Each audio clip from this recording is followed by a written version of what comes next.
ketika seseorang ngalamin craving, ya kan. Kalau dalam istilah kecanduan tuh craving kan, pengen banget nih, suges ya kan terhadap hal itu.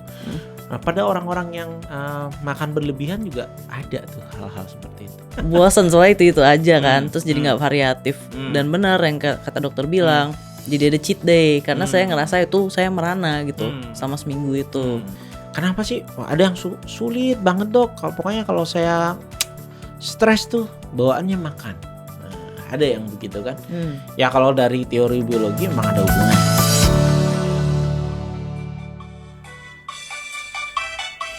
Halo my friends, jumpa lagi nih di acara Jadi Gini Season 2 episode 6 bersama saya Ardan dan Dr. Rai. Halo my friends. Selamat jumpa ya. Tumben di hari Minggu ya. Iya.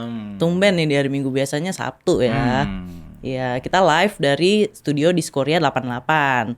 Nah, nggak lupa juga saya mau menyampaikan kalau acara ini didukung sepenuhnya oleh Mercy White Division, gstrai.com, Komunitas Teman Baik, dan Diskoria 88. Nah, teman-teman mungkin bisa sapa-sapa. Jadi pengen bakso. Wah. Berhasil berarti ya lagu tuh ya. Iya. Bapak operator bisa digedein dikit nggak tulisannya? Nggak ya? Saya nggak kebaca loh. Cuma baksonya memang aja. Gak kebaca, yang penting tulisannya kebaca. Iya sih. Tulisan jadi pengen baksonya aja yang kebaca buat saya. Mungkin karena saya lagi lapar. Ya nggak apa-apa, ntar aku yang ini baca-baca. Oke, siap. Padahal saya udah pakai kacamata ya. Topik kita apa dok hari ini Iya, dok? karena minggu-minggu ya kan biasanya begini nih, banyak nih yang stay tune ya kan. Kita ngomongin soal food addiction dan mindful eating. Wah, mantep nih.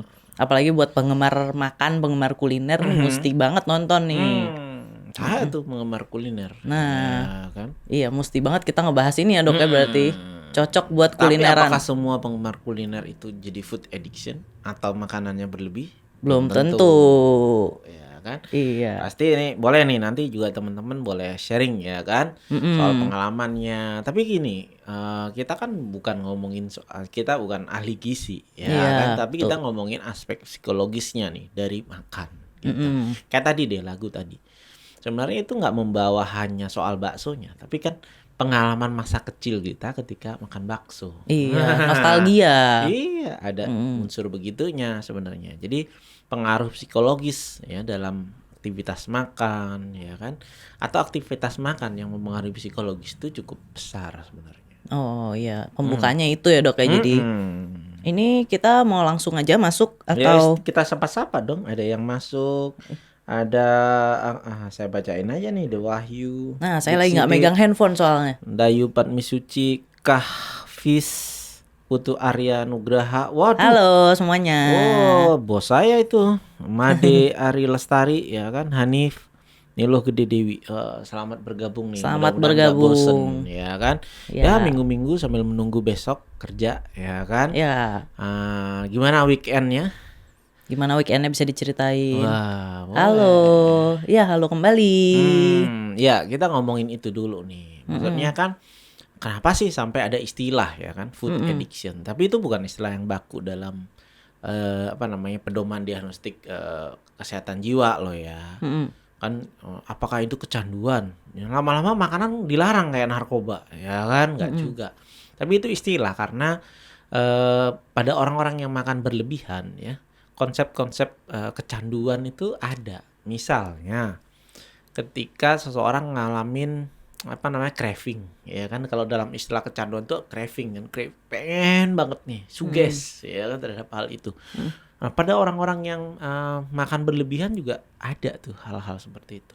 Kemudian setelah melakukan hal itu jadi ada rasa penyesalan, merasa bersalah, merasa bersalah. Jadi sebenarnya ada kemiripan, walaupun sebenarnya tidak dimasukkan ke dalam sebuah adiksi atau kecanduan. Tapi itu istilah ya, supaya mengingatkan gini loh sebenarnya, ya kan, proses-proses yang terjadi di situ gitu. Gitu. Terus berarti food addiction sama makan berlebihan tuh terkait erat ya dok? Member lah, member. Tapi gini loh, kenapa sih ada orang yang makan berlebihan? Nah, kalau kita mekanisme fisiologi ya kan, artinya yang normal ya. Sebenarnya kan makan itu diperlukan karena kita butuh energi. Ya. Padahal kebutuhan kalori harian ya manusia pada umumnya cuma 2.000 sampai 2.500 kok. Ya kan? Walaupun tergantung dari berat badan, tergantung dari tinggi, umur, kemudian aktivitas harian. Nah, kalau yang masih ini boleh ngecek tuh, ya kan? Sekarang kan ada kalkulator, Ya. kan, untuk kebutuhan kalori harian. Tapi kenapa orang kok bisa ya? Nah, akhirnya makan atau memasukkan kalori yang lebih banyak, bahkan bisa 2 kali lipat dari kebutuhan hariannya. Ya, kalau kita ya makan kan dipicu oleh rasa lapar, gitu kan. Tetapi sebenarnya ada physical hunger, ya kan, lapar dalam bentuk gejala fisik, ya kan. Tapi ada emotional hunger. Oh gitu ya. Nah, yang menyebabkan sebenarnya orang jadi berlebihan, ya kan, kalorinya yang masuk bukan karena physical hunger, Lebih ke sering emosional. karena emotional hunger. Ya kan, istilahnya ya kalau kalori kita kurang kita jadi lemes, ya perut keroncongan, ya kan, Ya. jadi lemes. Nah, itu physical hunger. Tetapi ada emotional hunger. Misal, seberapa sering sih ketika kita sendirian, ketika kita bosen, rasanya nggak enak nih, nggak ada yang dikunyah. Ya. Nah, Sering tuh. itu kan, kering nih ngorokan, ya kan. Aduh mati gaya ngapain ya gitu, jadinya nyamil dan sebagainya gitu ya. Jadi kita harus mengenali dulu nih yang sering terjadi di kita itu yang mana physical hunger Atau emotional hunger. Nah, kalau kita kurang kalori sebenarnya lebih physical hunger ya nggak apa-apa kan. Nah, seringkali justru yang kedua gitu, ya kan. Kemudian kita mengenali nih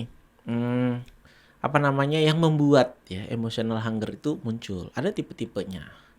Misalnya ada yang ketika sedih, jadi lapar berlebihan, ya kan? Lapar loh ya, emotional hunger. Ada yang ketika lagi lonely, lagi kesepian, ya kan? Kemudian ada yang lagi bete, Patah hati. marah, ada kan? Iya. Marah, bete, ya kan? Kemudian macam-macam, ya kan? Ada juga yang karena apa ya istilahnya? Karena momen atau event.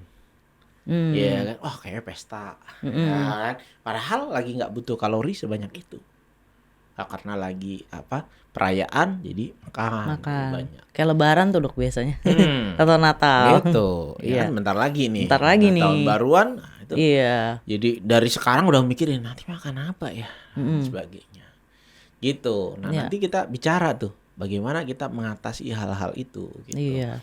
Nah, kalau ngomongin ini pasti banyak yang nanti ngomong, ya kan, nanyain diet apa sih yang paling Paling tepat ya. paling tepat. Nah, itu kita omongin nih. Iya. Ada kan kayaknya pernah diet atau sekarang masih lagi diet? Oh iya sekarang masih. Tapi pernah nggak ngalamin begitu tuh? Hunger, emotional Oh hunger. sering sekali. Apalagi kalau ngerasanya kayak wah ini cheat day gitu. Cheat day makan Cheating semua. ya istilahnya. Cheating. Makan semuanya. Padahal ya nggak butuh gitu sebenarnya. Cuma kayak yang saya sudah berusaha 6 Atau hari. gini. Kita diet ya ketat 6 hari, begitu cheating makannya meng-cover yang sebelum-sebelumnya. Iya gitu. betul. Gitu. Seberapa sering ya seperti itu ya. Kemudian kan ada diet-diet yang banyak jenisnya ya kan? Ada pembatasan kalori, ada apa lagi? Jendela makan, intermittent jendela fasting. makan, intermittent fasting, ada yang harus keto. Keto. Ya kan? Jenis-jenisnya macam-macam tuh, ya kan? Banyak orang bertanya, yang mana yang ini? Ya, cuman kan kita bukan ahli gizi. Iya. Tetapi prinsipnya gini loh, kita nggak akan jadi gemuk, ya kan? Atau berlebihan berat badan. Rumusnya cuman hitungan kayak anak SD kok sebenarnya. Cuman pengurangan kalori yang masuk dikurangi kalori yang keluar, ya kan? Yeah. Kalau yang masuk lebih sedikit daripada yang keluar, ya otomatis berat badan berkurang, ya kan? Kemudian kalau kebalik, ya berat badan bertambah. Karena ya kan? Walaupun sebenarnya nggak semua hanya soal kalori, tetapi misalnya soal otot, soal lemak dan sebagainya, gitu. Tetapi gini sebenarnya, melihat rumus yang sederhana seperti itu, saya jadi kepikiran gitu loh. Karena sering nih di sekitar kita, termasuk mungkin pengalaman saya dulu, ya kan, kita dengan diet bisa tuh turun berat badan, tapi nanti habis itu naik lagi, Iya. Iya kan? Yoyo Apa yang ya. menyebabkan seperti itu? Nah, kan? Nah, kalau ada yang nanya nih, wah saya mendahului nih, ya kan? Kalau ada yang nanya, dok, diet apa sih yang terbaik gitu kan? Diet yang terbaik itu adalah yang pola makan. Diet tuh sebenarnya pola makan kan, Iya bukan betul. pengurangan makan Iya kan? betul. Pola makan yang bisa kita lakukan secara konsisten seumur hidup kita. Jadi gaya hidup ya. Itu jadi apapun gitu loh. Mm-mm. Dan mungkin penting ya mengenali kita, kan ada istilah ya kan, setiap orang tuh ada genetik juga kan.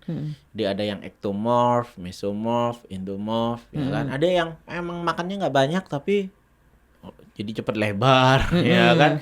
Jadi lemaknya ya, berlebihan dan sebagainya. Ada juga orang ngeselin nih biasanya ya kan. Makannya banyak kurus-kurus Iya, gitu. tuh saya kesel Kalau tuh. dicek tiroid normal gitu kan. Iya. Nah, mungkin dia memang genetiknya ectomorph ya kan. Iri sekali Gitu. tuh saya. Nah, kuncinya nih sebelum kita ngomongin nanti soal mindful eating ya, adalah sebenarnya gini. Yang membuat kita kadang-kadang ya memaksa untuk diet, kita tanya ke diri sendiri. Untuk apa kita mengubah pola makan kita? Seringkali justru didorong oleh perasaan insecure. Karena kita bandingkan dengan yang lain. Iya. Lihat artis, kok bisa begini. Ya kan, lihat temen, kok dia tiba-tiba bisa begini. Kita lagi jadi insecure. Kemudian kita mengubah pola, ya kan, hanya semata-mata untuk supaya sama gitu kan. Nah, itu biasanya nggak akan berhasil. Karena sebenarnya bukan di dalam diri kita. Iya. Atau kemudian kayak pola makan yang diubah itu bukan hanya pola makan ya, tapi juga pola olahraga, pola aktivitas. Itu diubah hanya untuk punishment. Menghukum diri sendiri gitu. Karena kemarin makannya banyak, sekarang olahraga gitu kan. Dan sebagainya. Sebenarnya nggak dianjurkan. Oh, oke. Gitu. Karena nggak sehat, terutama secara mental. Ya kan, seakan-akan kita membenci diri kita dan sebagainya, merasa bersalah dan sebagainya. Itu bukan self love. Padahal sebenarnya ya kan, diet itu juga bagian dari self love kalau kita lakukan dengan benar. Tuh. Nanti Jadi, bisa dibocorin nih dok cara-caranya. boleh. Sambil kita nunggu nih, Iya. ya kan? Udah banyak nih dok. Ada ya. Siapa aja nih? Dewanti Putri. Dewanti Putri. Pola makan yang bikin metabolisme badan lebih cepat ada nggak dok? Ada nggak dok? Hah? Saya juga pengen tahu dok. Nah, sekarang untuk apa metabolisme lebih cepat? Nah, kan gitu. Yang pasti aktivitas mampu menyebabkan metabolisme lebih cepat.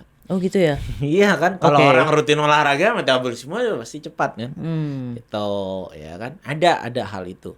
Jadi kan ada teori-teorinya kalau kita baca ya kan. Gimana kalau lemak yang banyak dikonsumsi, karbohidratnya enggak dan sebagainya. Tetapi kembali lagi, bisa nggak itu kita terus lakukan sepanjang hidup kita? Kalau enggak, buat apa? Dan apakah kita enjoy melakukan itu? Nah, itu yang paling penting. Karena tadi kan saya bilang paradigmanya harus bukan hukuman, bukan menderita gitu. Ya. Ya kan? Apa bedanya kalau sebelumnya kita food addiction, kita mendapatkan kesenangan dari makan. Terus kita ubah menjadi sebuah penderitaan. Ya kan? Ya. Ya. Orang kecanduan basicnya kan begitu. Ya, mendapat kenikmatan yang luar biasa atau menjadi penghukuman. Iya kan? Nggak bisa tengah-tengah gitu ya dok ya? Enggak. Makanya kan sekarang bahkan orang mau rehab nih. Kalau orang adiksi narkoba itu bukan penghukuman, but you enjoy it. Ya kan? Yang mana kita enjoy terhadap pemulihan. Nah, sekarang gimana nih kita juga bisa enjoy terhadap new way of life kita gitu loh. Hal itu. Nah, lebih baik ya paradigma adalah ini badan saya nih. Ya kan, saya menikmati kesehatan saya. Gimana saya tampil oke, baik, ya kan, merasa sehat, kerja enteng.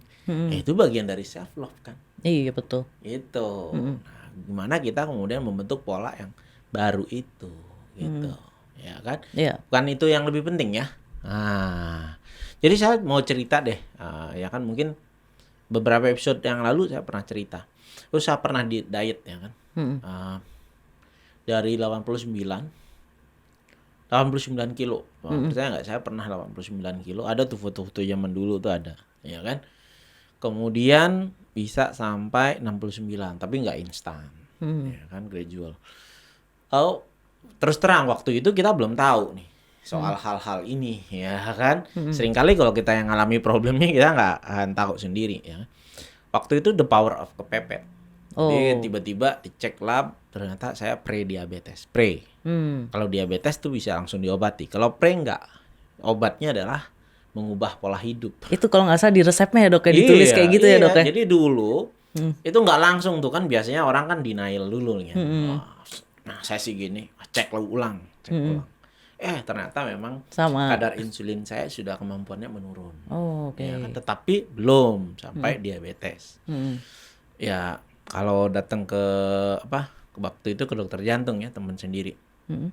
Ya saya tanya, kasih lah obat yang paling paten lah untuk hal ini biar cepat baik gitu. Ditulisin. 3 tulisannya. Kan kelihatan dari jauh 3. Saya ubah ternyata saya baca ternyata tulisannya ubah pola hidup.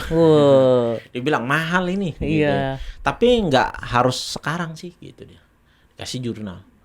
Jadi 2/3 ya orang yang pre-diabetes kalau nggak mengubah pola hidupnya ya dalam 5 tahun kalau nggak salah tuh akan resmi jadi diabetes, dia bilang. Ya, jadi nggak mesti sekarang sih, bisa setahun lagi, bisa 2 tahun lagi, terus juga 5 tahun juga masih ada kemungkinan, siapa tahu kamu yang 1/3 gitu. Kurang ajar nggak? Ya kan, wah terhenyak nih kan, gitu. Jadi now or never nih kayaknya ya kan, mulai nih kita berpikir ulang, ya kan. Kemudian ya itu ketemu ya dengan beberapa teman, kemudian belajar, akhirnya ketemu. Oh kita nggak perlu juga diet yang terlalu ketat, kan banyak gitu kan, karena kepepet, wah daripada saya mati muda ya kan, lebih baik saya kurangin deh semua dan sebagainya. Pernah ngalamin tuh zero karbohidrat, pernah begini. Tapi akhirnya menemukan bahwa sebenarnya yang paling penting bagaimana pola hidup itu kita lakukan secara konsisten. Bukan ketika udah turun terus kemudian dan sebagainya. Dan jangan menjadikan itu penghakiman lah, ya kan, atau hukuman untuk diri kita. Nah kalau sekarang lagi sehat, nah justru itu yang kita ini kan, ya kan. Pola kadang orang kan begitu kan. Kalau udah sakit tuh baru saya akan lakukan apapun nih kan ketika saya sakit, ya kan, dan sebagainya. Itu. Ya, ada lagi nih, siapa yang ada pertanyaan? Tadi atas kayaknya ada pertanyaan, Dok. Oh ya, yang tadi pola makan yang lebih cepat ya atasnya kan? Atasnya lagi ada. Food addiction samakah dengan emotional eating? Ya, basicnya begitulah. Ya kan? Orang adiksi kalau nggak keterlibatan emosional emang bisa. Iya, pasti ada ya kan? keterlibatannya. Seperti itu pasti. Tadi kita ngomong emotional hunger kan. Nah, itu.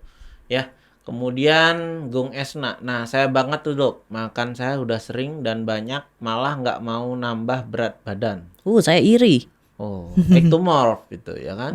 Terpaksa makin naikin massa otot saja. Apa saya perlu cek hormon dok? Insecure juga nih, berat badan nggak kunjung naik. Ternyata malah insecure ya kayak gitu ya. Ada khawatir juga. Beda-beda, ya kan. Boleh nanti konsultasinya bukan ke psikiater, tapi ke ahli gizi. Ahli gizi ya kan. Baru kemudian kalau gizinya udah cocok, dihitung dan sebagainya, nggak naik-naik juga nih, bisa nih ke endokrin ya kan, ke hormonal ya.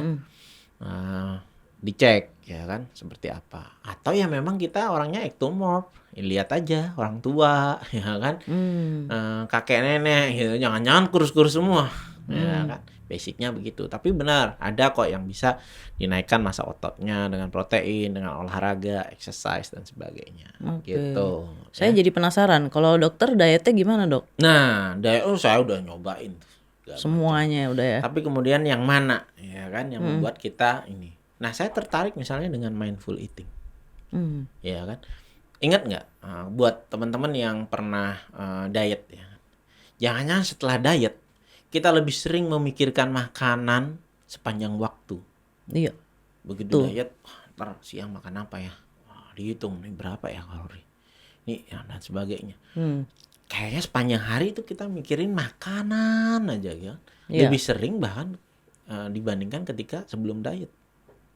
Gitu. Betul. Nah, justru sering ya kan bocor, udah cheating merasa gagal, jadi makannya lebih banyak daripada sebelumnya, ya Iya, kan? mengalami saya. Nah, seperti itu.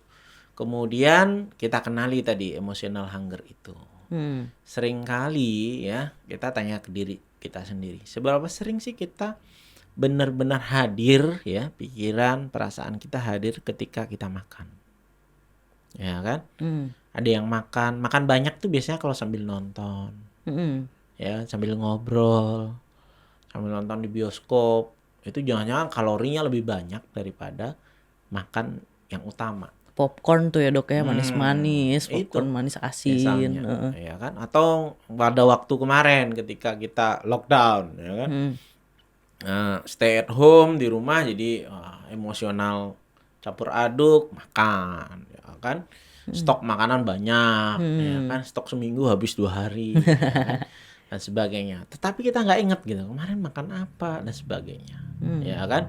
Jadi penting nih bagaimana kita mindful pikiran kita, perasaan kita, panca indera kita ya menikmati makanan, gitu loh. Sehingga itu memang aktivitas khusus. Seringkali makanan itu kayak multitasking. Iya benar, sambil main Sambil HP. kerja makan, ya kan, sambil ngapain makan, Iya. dan sebagainya. Nah, mindful eating ini bagaimana benar-benar pikiran kita ada di sana. Kalau bisa makan itu duduk lah, duduk di tempat makan, ya kan. Memang aktivitasnya hanya untuk itu, distraksi dialihkan, TV, handphone, ya kan. Apalagi itu yang lainnya ya dialihkan. Terus kita nikmati betul-betul panca indera kita apa sih? Lihat ya, dengarkan, rasa, diraba, ya kan. Nah, makanan kita nikmati, ya kan. Kemudian benar-benar ya luangkan waktu untuk itu. Nah, ada bahkan yang ngomong makan tuh paling nggak 20 menit lah. Ada kan yang makannya cepet kan. Nah, orang yang workaholic Iya. kalau bisa makan 5 menit aja cukup, ya kan. 20 menitan lah paling enggak. Kita nikmati tuh cita rasa, hirup baunya, ya kan. Dinikmati bener-bener nih, ada nasinya dan sebagainya. Dikunyah, kayak ada aturan kan, kunyahnya berapa lama. 33 Mungkin kali. untuk fisikal juga bagus, ya. Iya. Tapi buat emosional juga baik. Oh, oke. Sehingga kita benar-benar nyaman dan menikmati makanan itu. Bukan hal yang lain. Iya. Tuh, ya. Nah, itu prinsip pertama dari mindful eating gitu. Oke. Dok, jadi keinget waktu itu saya pernah lihat di TV ada orang yang makan deterjen dan itu berlebihan gitu. Itu masuk ke food addiction atau apa lagi itu tuh? lain lagi tuh. Lain Itu lagi, makhluk lain konsep, ya? ya itu gangguan ya. Itu gangguan ya? Psikologis ada namanya tuh. Misalnya pika ya kan, dari makan tanah dan sebagainya itu ada ya. Itu gangguan makan memang, Gangguan ya makan. Kan? Gangguan makan yang patologis. Tapi kita lagi nggak ngomongin itu ya. Kita ngomongin ya makanan yang sebenarnya ya kan. Tapi kenapa kita bisa berlebihan? Itu kita kenali ya. Oke. Kenapa sih? Ada yang sulit banget dok. Pokoknya kalau saya stres tuh bawaannya makan. Nah, ada yang begitu kan? Ya kalau dari teori biologi memang ada hubungannya. Jadi stres itu menyebabkan kortisol naik ya, stres hormon ya kan. Kemudian memicu mempengaruhi yang namanya hormonal yang mempengaruhi oleh makan, rasa lapar. Oh, oke. Leptin dan ghrelin itu. Nah, itu dipicu. Itu secara biologi begitu. Tapi secara psikologi nih, banyak nih. Ada hubungannya misalnya dengan pengasuhan. Seberapa sering sih dulu ketika kita anak-anak rewel, setiap nangis dikasih makanan. Oh iya ya, benar juga ya. Rewel, nakal, nangis, kasihnya makanan. Ya kan? Padahal misalnya ketika bayi itu yang dibutuhkan kadang-kadang karena basah, karena kepanasan, terlalu dingin, ya kan? Atau bosan. Itu akhirnya supaya diem, cepet-cepet dikasih sama orang tuanya makan. Nih. Akhirnya di dalam psikologis kita terbentuk, oh kalau saya nggak nyaman, makan. Oh iya benar. Dan Kalau kebawa nyaman, sampai makan. dewasa. Iya. Kalau saya marah, makan. Kalau saya sedih, makan. Kalau saya bosen, makan. Kalau saya nggak nyaman, ya, entah dengan suhu, ya kan, dengan suasana, makan. Gitu, itu yang terbawa. Ya kan. Bagaimana kemudian melatih untuk mengubah hal itu. Kita mengenali dulu nih perasaan kita. Nih, oh nih sedih nih sebenarnya, ya kan. Nggak apa-apa kok sedih, nggak perlu langsung dihilangkan oleh sesuatu di luar diri kita, termasuk makanan, gitu. Ada nih, pengen diet tapi punya darah rendah. Kurangin makan malah pusing ya. Kalau rutin minum suplemen penambah darah pas diet itu baik nggak, Dok? Nah, ya suplemen penambah darah itu kan maksudnya untuk memperbaiki ya kan komponen-komponen misalnya ya hemoglobin dan sebagainya. Tapi kalau itu baik ya ngapain perlu ya kan? Hal itu sih sebenarnya ya kan. Lagi-lagi ya kebutuhannya adalah kalori. Kita ngomongin pada orang sehat loh ya. Orang diet misalnya karena kencing manis, diet karena hipertensi kan Beda ada lagi. pantangan-pantangan tersendiri ya kan.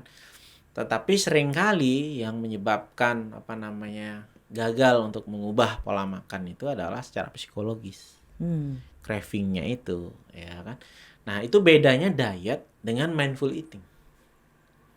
Jadi kalau mindful eating kita nggak memikirkan makanan setiap saat. Kalau diet biasanya kita memikirkan makanan setiap saat. Ya kan.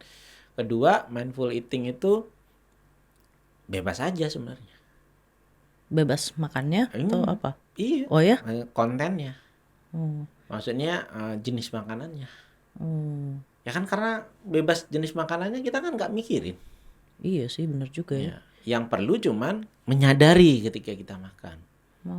Menyadari kebutuhan kita hanya ketika ada emosional hanya ada physical hunger kita jadi makan. Jadi makan semata-mata untuk menambahkan energi yang kita butuhkan. Itu aja dan kita nikmati rasanya. Berarti bisa ya, Dok ya, kalau misalnya kita memilih suatu diet dan itu digabungin sama mindful eating, betul, bisa. itu akan maksimal itu akan lebih ya. Baik. Gitu. Diet itu kan sebenarnya pola makan. Jadi banyak orang menyalahgunakan ya kata diet itu sebagai mengurangi makan. Benar. Juga. Ya kan, mengubah pola makan kita, ya mengatur pola makan kita, termasuk juga pola aktivitas dan olahraga. Ya kan? Sering tuh banyak orang nanya, Dok, bisa nggak kurus kalau kurangi makan aja tapi nggak olahraga? Atau bisa nggak olahraga? Atau, ya tentunya kita satu paket lebih baik, holistik, ya kan seperti itu. Gitu, ya kan. Dan lebih penting tadi mengenali ada nggak aspek-aspek psikologis di diri kita. Kadang-kadang itu hanya impulsif. Pengen diet seminggu gagal selesai, ya kan dan sebagainya. Bukan karena ingin menyayangi diri kita, gitu loh. Jadi mindful eating, gaya hidup yang sehat, ya kan. Sekalian kampanye lah, baru pemerintah kampanye kan kayaknya nggak seberapa bagus, padahal bagus loh itu, kayak germas, ya kan. Gimana sih gerakan masyarakat sehat ya dengan olahraga. Nah, itu gampang disebutin, kadang-kadang dokter juga begitu, perbanyak olahraga, jangan-jangan dokternya nggak olahraga. Ya kan. Nah, itu kita tanya ke diri kita sendiri. Jadi sebenarnya dengan kita atur kalori yang masuk, kalori yang keluar juga teratur dan konsisten lebih baik. Ya, bukan yang tiba-tiba kalorinya terlalu jauh menurun atau tiba-tiba olahraga terlalu berat. Ya. Biasanya akan tidak panjang. Pola aktivitas seperti itu bisa kita lakukan. Pola hidup seperti itu yang kita lakukan hanya sementara. Kalau bisa, ini bukan dalam rangka menurunkan berat badan, bukan untuk meningkatkan berat badan, tetapi dalam rangka seterusnya kita ingin hidup seperti itu. Betul. Gitu. Jadi kalau mindful eating sama diet tadi bedanya sih seperti itu. Nah, kalau diet biasanya kita makan enak, makan enggak kan gitu. Makanya ada istilah cheating. Iya, cheating betul, itu makan betul. enak. Iya. Kalau diet penyiksaan kan gitu. Iya. Buat orang yang mindful eating, makan ya makan. Ya, setiap makan enak kok. Karena kita rasakan. Gitu. Ya kan, apa yang ada kita rasakan. Itu. Dan itu otomatis dia ngerasa cukup ya dengan apa yang dia makan. Jadi nggak berlebihan. Iya. Itu. Ya kan? Iya. Karena kalau misalnya terlalu, kita kan punya selera ya. Iya, betul. Kita dianugerah, itu anugerah loh selera makan. Kalau kita kurangi selera makan kita dengan cara apa? Dengan cara makan yang itu-itu aja. Ya kan? Padahal sebenarnya yang sehat itu, makanan yang sehat itu adalah gizi seimbang. Bisa seimbang karena apa? Berganti-ganti jenis makanannya. Oke. Jenis bahannya berganti-ganti, cara pengolahannya berganti-ganti. Ya kan? Saya nggak setuju bilang gorengan nggak sehat gitu. Loh, kalau pagi ini saya gorengan, siangnya rebus, besoknya bakar, besoknya lagi pepes, besoknya steam gitu. Boleh kan? Iya. Nah itu. Iya, betul ya. Iya kan? Kemudian jenisnya. Ya anggap makan pagi kita mungkin kalsiumnya tinggi, proteinnya tinggi, karbohidrat kurang. Siangnya yang ada ya kan? Itu makanya kita ada selera makan. Kalau kita kurang diet habis-habisan makan apa gitu tiap hari gitu. Betul, kita seperti itu. Ya kan? Ada juga di blender aja deh semuanya. Serius mau seumur hidup begitu. Ada sih yang bisa begitu. Ya itu cocok untuk dia. Saya nggak bilang apa yang dilakukan orang lain itu berhasil atau enggak. Ada kecocokan kan? Ada nih yang kuat. Dan kita ngerasa, wih kuat banget nih. Kuat itu kan seakan-akan mengalami penyiksaan. Iya, iya. Jangan-jangan orangnya happy. Misalnya diraih ya kan, kebetulan kan ada hubungan keluarga ya. Saya tahu memang dia menyukai makan seperti itu. Buat kita yang lihat sih gitu. Dianya happy gitu. Oh no, jangan terlalu kasihan dong, saya memang senengnya makan seperti itu. Nah kita cari nih makan senengnya seperti apa. Ya kan. Nah kalau berubah-berubah terus nggak akan jadi kan overeating. Overeating itu kan ada. Nah diet itu jenis makanan tertentu. Makanya cheatingnya juga tertentu. Cheatingnya coklat, yang manis kan, dan sebagainya. Kalau buat mindful eating nggak problem. Yang mana aja kita makan. Oke, kalau dapat coklat enak, dapat apalah yang lain, tempe enak gitu. Benar ya. Ya itu berganti-ganti begitu. Berarti dokter Dan kita nggak akan pakai itu ya. Gini loh, unsur overeating tuh kadang-kadang bukan makanannya, di dalam memori kita. Oh kalau nyari siomay itu yang di situ tuh, kita ngantre dan sebagainya. Ngidam ya. Kan emosional kan, emosional hunger sebenarnya kan. Sampai berencana besok kayak mau nyari nasi campur yang di situ tuh, ya dan sebagainya. Tapi akhirnya begitu makan nggak mindful. Ya, kita sebenarnya ketika makan nggak hadir di sana. Oh kita udah nih, apalagi fotonya, ya kan dan sebagainya. Ketika makannya sih cepet, ya kan ada yang 5 menit selesai dan sebagainya, ya kan. Nah gimana nih? Justru esensinya adalah menikmati makanan itu secara mindful. Sehingga nggak ada tuh makanan yang enak atau nggak enak. Iya. Dan memang benar sih, makanan tuh nggak ada yang enak ataupun nggak enak. Yang ada itu adalah yang sesuai selera dan tidak sesuai selera sebetulnya. Iya betul. Gitu. Itu sih kira-kira. Kalau Adan gimana nih? Apa yang ini dialami sering? Saya tuh ngalamin ini cateringan. Cateringan khusus diet ya, maksudnya bukan khusus diet, makanan tapi sehat. Makanan sehat gitu. Jadi nggak digoreng, nggak apalah. Udah seminggu nih jalan, tapi saya mengalami satu hambatan.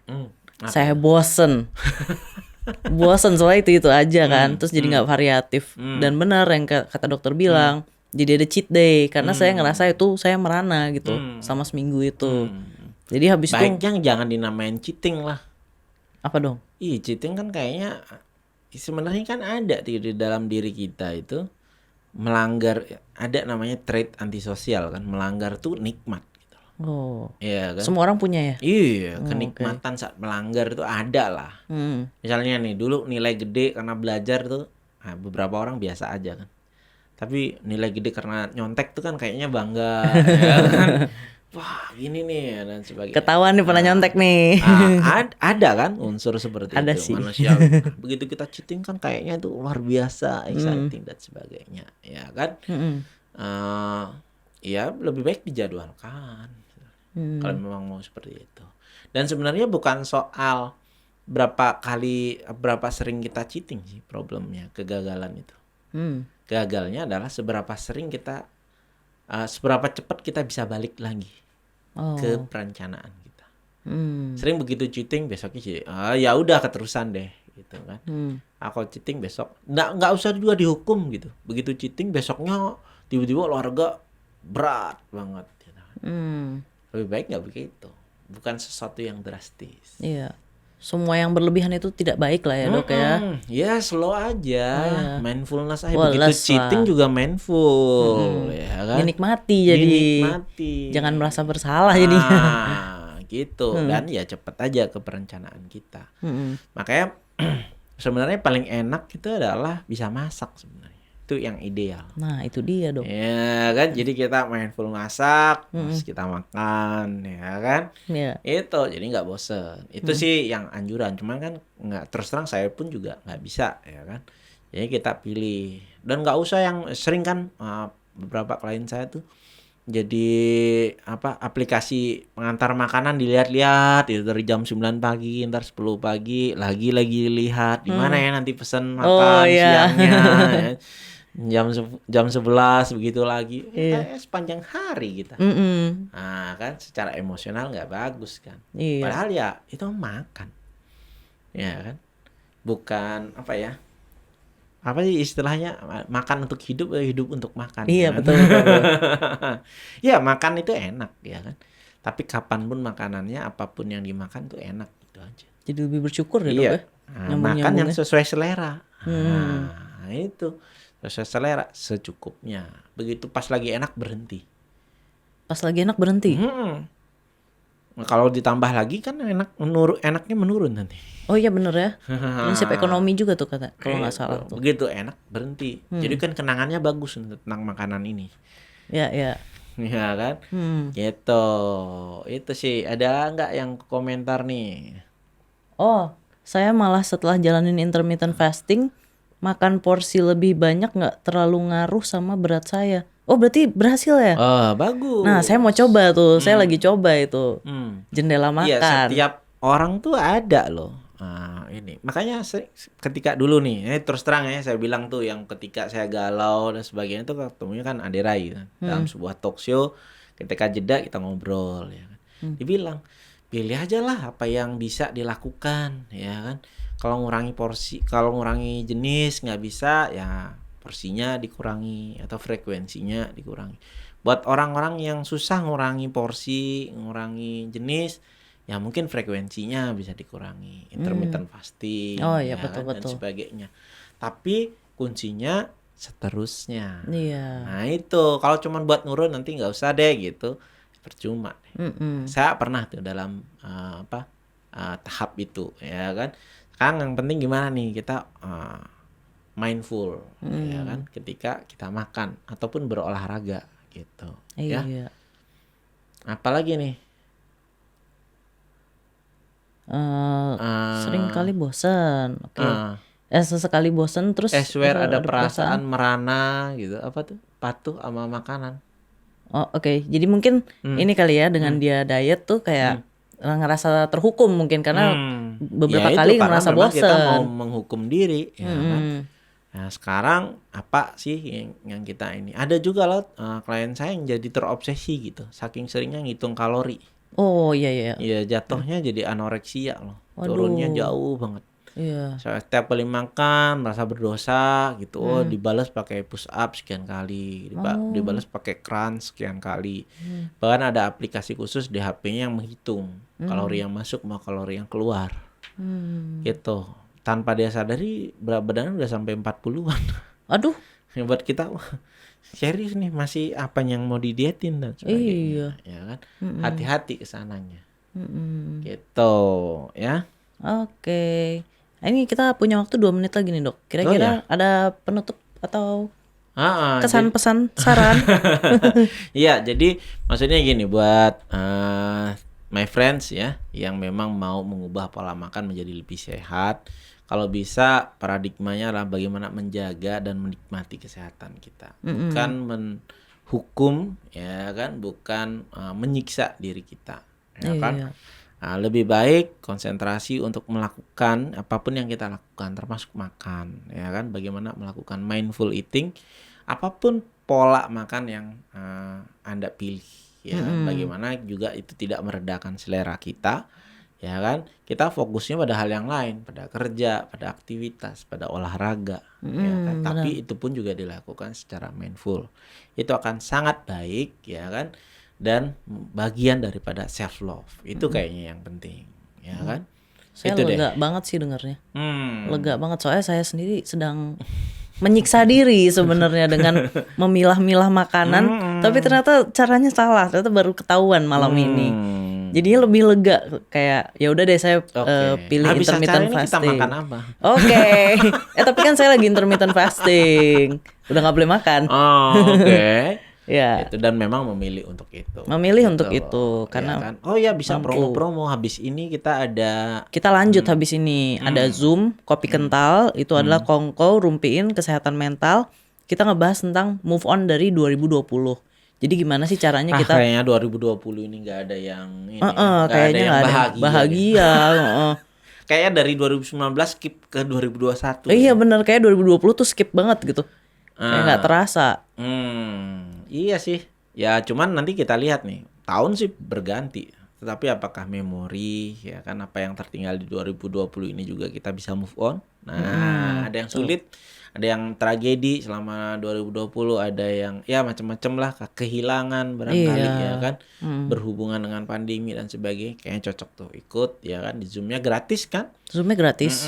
Cuman masih ada waktu ya Masih ada waktu. untuk repost ya posternya di komunitas @berteman_baik ya kan, kemudian hubungi WhatsApp-nya nanti diberikan linknya gitu. Iya, siap. Nah, rekamannya nanti ada di Spotify ya kan? Podcast Spotify. Jadi tidak ada rekaman video. Jadi semuanya bisa Iya menyalakan nih, ayo, Kak. video. Mana nih Bianti ID mau dong di Zoom ya? Iya di Zoom.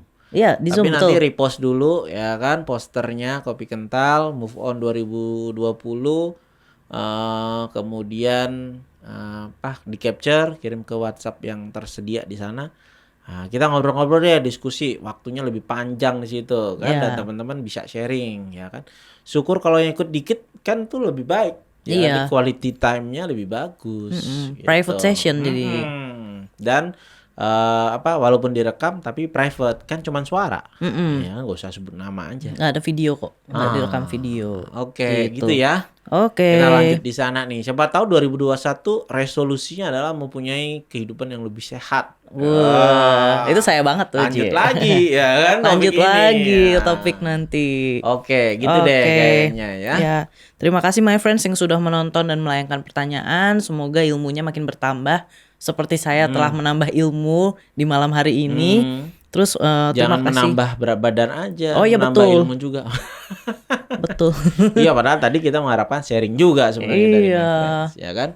Ya, terima kasih Dokter Aya udah mengisi setiap jadi gini, dan tentunya saya ingatkan juga acara ini tidak mungkin terselenggara kalau tidak ada dukungan dari Mercy White Division, gstrai.com. Oh iya, hati-hati dong kalau ternyata overeatingnya ini jangan-jangan depresi. Wah, iya nanti kapan-kapan kita bahas lah, Dok. Bahas. Ya kan? Lalu ada juga komunitas teman baik yang mendukung dan Diskoria 88 tentunya. Oh iya, Gitu. kita ngomongin ini nggak lengkap nih.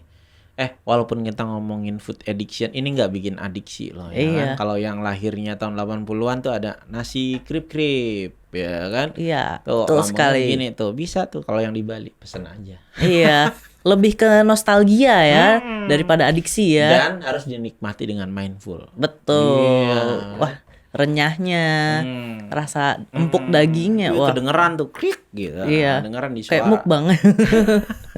Iya. Oke deh kalau gitu my friends, kita harus pamit dulu karena waktunya juga tinggal sedikit. Jadi nantikan jadi gini minggu depan ya, Dok ya. Ya, buat yang mau ikutan kopi kental sampai ketemu nanti. Sampai ketemu nanti. Oke, Ya, bye-bye my bye-bye, my friends.